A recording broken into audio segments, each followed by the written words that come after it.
আল্লাহ বলতেছেন, যেই মাল, যেই সম্পদ নামাজ থেকে তোমাকে দূরে রাখে, যেই সন্তান সন্ততি নামাজ থেকে দূরে রাখে, যাকাত আদায় করা থেকে দূরে রাখে, হক কাজ করা থেকে দূরে রাখে, ওই ধন সম্পদ এগুলো তুমি ছুঁড়ে ফেলে দাও, ওগুলোর কাছে তোমার যাওয়ার দরকার নাই।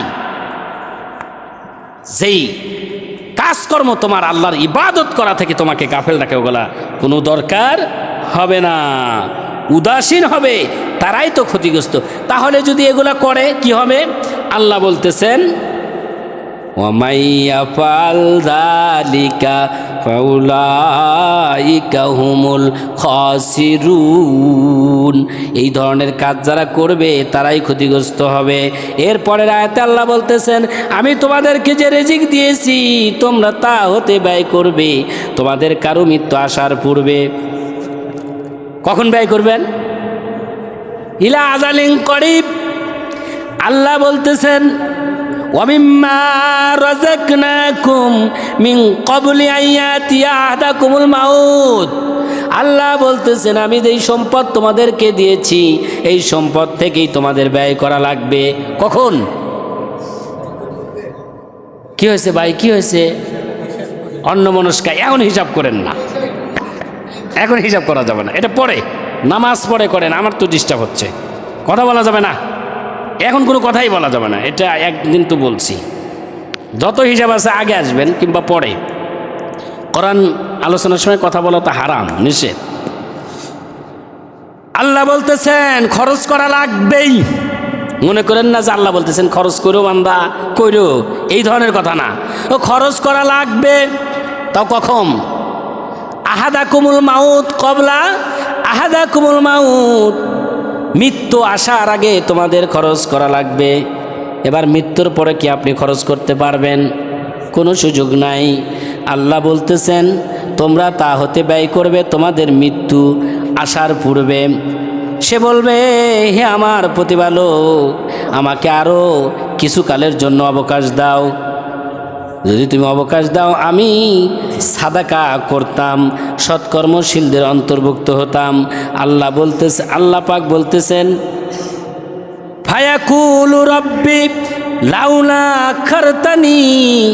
ওই বান্দা আল্লাহকে বলবেন, রব্বুল আলামিন লাউলা আখারতানি, আল্লাহ গো আর একবার সুযোগ দাও আমাকে, আর একবার সুযোগ দাও, কিছু সময় দাও, আমি একটু আবার যাব দুনিয়াতে যাওয়ার পর আমি ফাসাদ্দাকা, আমি দান করব, সদকা করব, আর আমি মিনাস সালিহিন, সৎ নেক কাজ যা আছে সৎ কাজগুলো করব।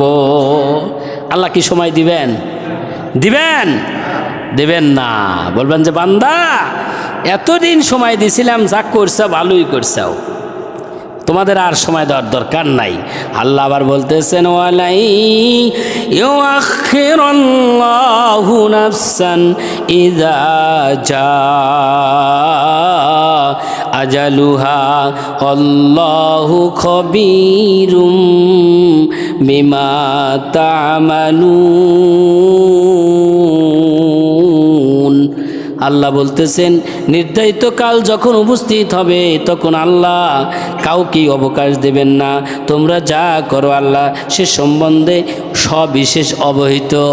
আল্লাহ বলতেছেন নির্ধারিত সময় ফুরিয়ে যাওয়ার পরে আর কাউকে আল্লাহ অবকাশ দেবেন না, কোনো সুযোগই দিবেন না। তোমরা যে কি করবে এটা আল্লাহ ভালো জানেন। 60 বছর সময় দিল, 70 বছর সময় দিল, 20 বছর দিল আল্লাহ, 30 বছর দিল, 40 বছর দিল, এতদিনে আল্লাহর ইবাদত করার সুযোগ পান নাই, আল্লাহ ভক্ত হতে পারেন নাই।